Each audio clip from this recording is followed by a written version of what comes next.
내일 윤석열 대통령이 대국민 담화를 할 예정입니다. 대통령실에서는 현안에 대해 대통령이 직접 설명하고 기자회견도 겸하겠다라고 밝혔습니다. 대국민 담화는 대통령의 중차대한 정치 행위입니다. 담화에서 국가적 갈등과 난제를 극복할 의지를 밝히거나 방법과 지향을 제시합니다. 잘 생각했습니다. 국민께 밝힐 것은 밝혀야 합니다. 다만 그동안 윤석열 대통령의 대국민 담화에는 국가 원수로서 책임이나 국민에 대한 공감은 없었습니다. 본인의 정신 승리만 보여주었습니다. 이태원 참사, 부산 엑스포 유치 실패, 의료개혁 논란 때 대국민 담화를 했는데 모두 그랬습니다. 당시 내놓은 약속 중 지켜진 것은 하나도 없습니다. 여기서 그렇게 많이 죽었단 말이야? 라는 무심하기 짝이 없는 그 말만 기억에 남긴 이태원 참사 현장 방문, 사과 없이 원인 조사와 재발 방지 약속만 한 대국민 담화에서 대한민국 국민은 대한민국 대통령의 결여된 공감 능력과 무책임만 지켜봤습니다. 주요 책임자는 여전히 자리를 지키고 있습니다. 5,774억 원을 쏟아붓고 망신만 산 부산 엑스포 유치 전 사우디에 119대 29로 참패했지만 누구도 책임지지 않았습니다. 국민에겐 상실감이, 대통령 부부에겐 각국 순방 사진이 남았습니다. 윤 대통령은 담화에서도 전 정부의 지원 부족을 꼬집는 등 남 탓에만 열을 올렸습니다. 4월 총선 직전 의료개혁 관련 대국민 담화는 최악이었습니다.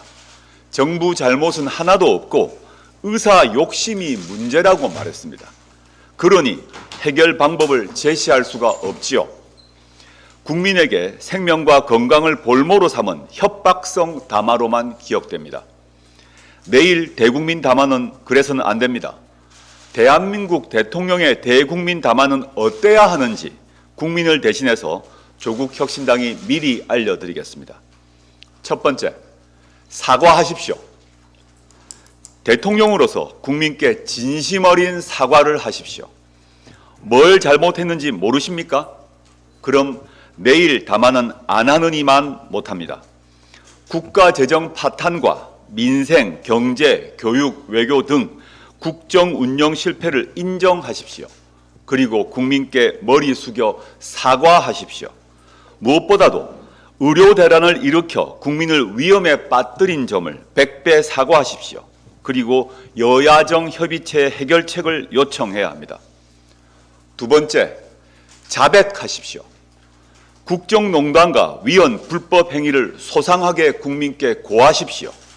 배우자가 뭘 잘못했는지, 그를 보호하려고 무슨 일을 했는지, 명태균, 천공 같은 술사들과의 관계는 무엇인지, 최혜병 사건 등을 어떻게 은폐하려고 한 것인지 모든 국민 앞에 소상히 자백하십시오.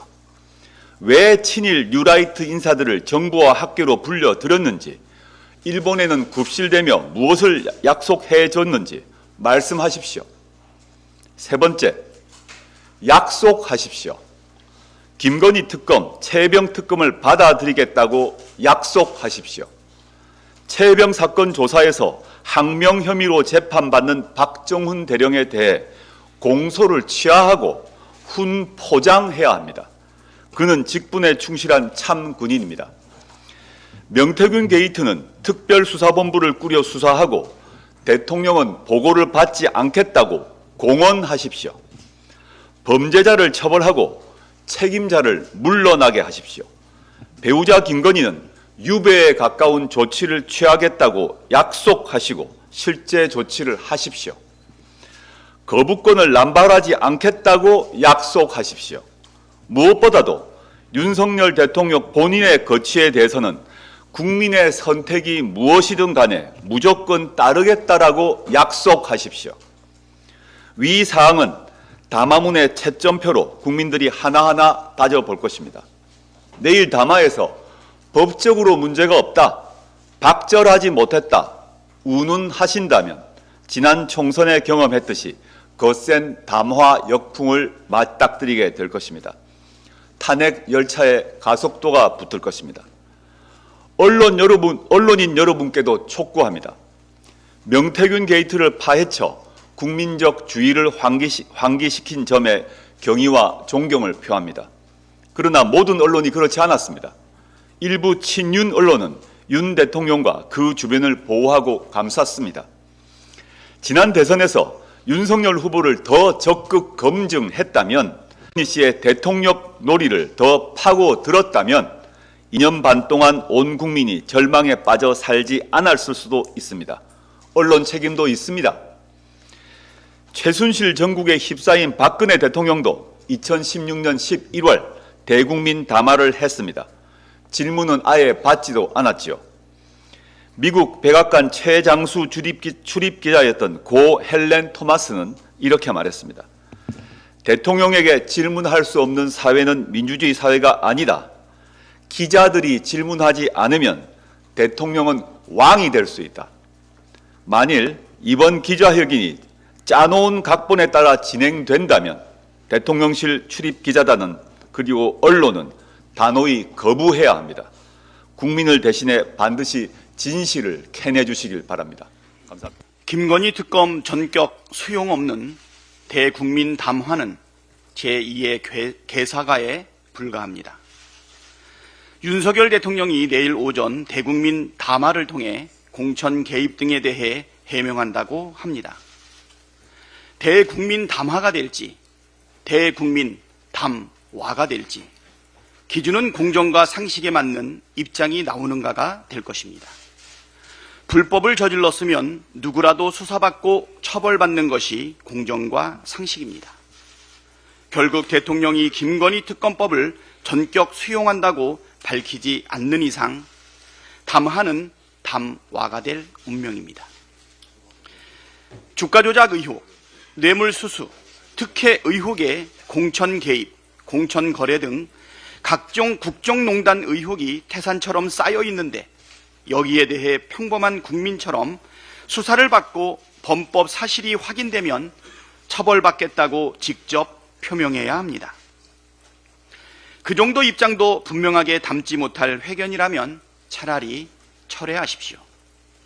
이런저런 토를 달며 김건희 특검을 반대하거나 공을 국회로 떠넘긴다거나 동문서답으로 핵심을 피한다거나 하는 어설픈 사과쇼는 더 큰 분노와 저항만 부를 뿐입니다. 불법이 아니라는 대통령실과 국민의힘의 주장이 속속 탄핵당하고 있습니다. 윤석열 대통령의 육성이 공개된 공천 개입과 공천 거래 의혹에 대해 대통령실과 국민의힘에선 당선인 신분이라 법적 문제가 없다고 주장해 왔지만 대법원 판례는 이런 주장을 탄핵하고 있습니다. 2020년 10월 대법원은 이명박 전 대통령의 특정범죄가중처벌법 위반 사건과 관련해 원심 확정 판결을 내리면서 대통령 취임 전 받은 것도 뇌물로 인정했고 대선 경선 이후 돈을 받고 공천에 개입한 혐의도 유죄로 인정했습니다. 하물며 대통령 취임 하루 전 통화 내용이 불법이 아니라면 누가 믿겠습니까? 심지어 이 건은 윤석열 대통령이 서울중앙지검장 시절 기소했고 한동훈 국민의힘 대표가 기소 브리핑을 맡았던 사건입니다. 이명박 정부 시절 법제처장을 지낸 이석연 교수는 대통령 당선자는 공무원보다 훨씬 더 국가에 대해 종속된 신분이라며 대통령 취임 전 누굴 공천하라고 했다는 것은 탄핵사유라고 지적했습니다. 당선인 신분이라 괜찮다는 논리가 깨지자 국민의힘 일각에서 제3자가 통화를 녹음해서 공개한 것은 불법이라고 주장했는데 이 역시 틀렸습니다. 통신비밀보호법에서 금지하는 타인 간 대화의 녹음은 특정 시점에 실제 이루어지고 있는 대화를 실시간으로 녹음하는 것을 의미할 뿐 이미 종료된 대화의 녹음물을 재생한 뒤 이를 다시 녹음하는 행위를 포함한다고 보기는 어렵다는 2024년 2월 29일 대법원 판례가 이미 존재합니다. 즉 이미 종료된 윤석열 대통령과 명태균 씨의 통화 내용을 제3자가 녹음해 공개한 것은 불법이 아니라는 뜻입니다.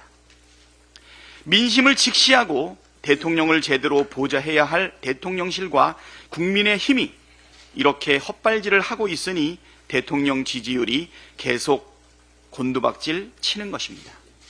대통령실과 국민의 힘이나 엉뚱한 가짜뉴스 유포를 중단하고 겸허하게 불법을 인정하고 국민께 참여하길 바랍니다. 거짓말로 위기를 모면할 만큼 한가한 상황은 아닙니다. 국민의 힘은 사법부 협박 중단하고 김건희 특검 수용하십시오. 국민의 힘이 더불어민주당 이재명 대표의 공직선거법 위반 혐의와 위증교사 혐의 1심 판결을 텔레비전으로 생중계해야 한다고 주장하고 있습니다.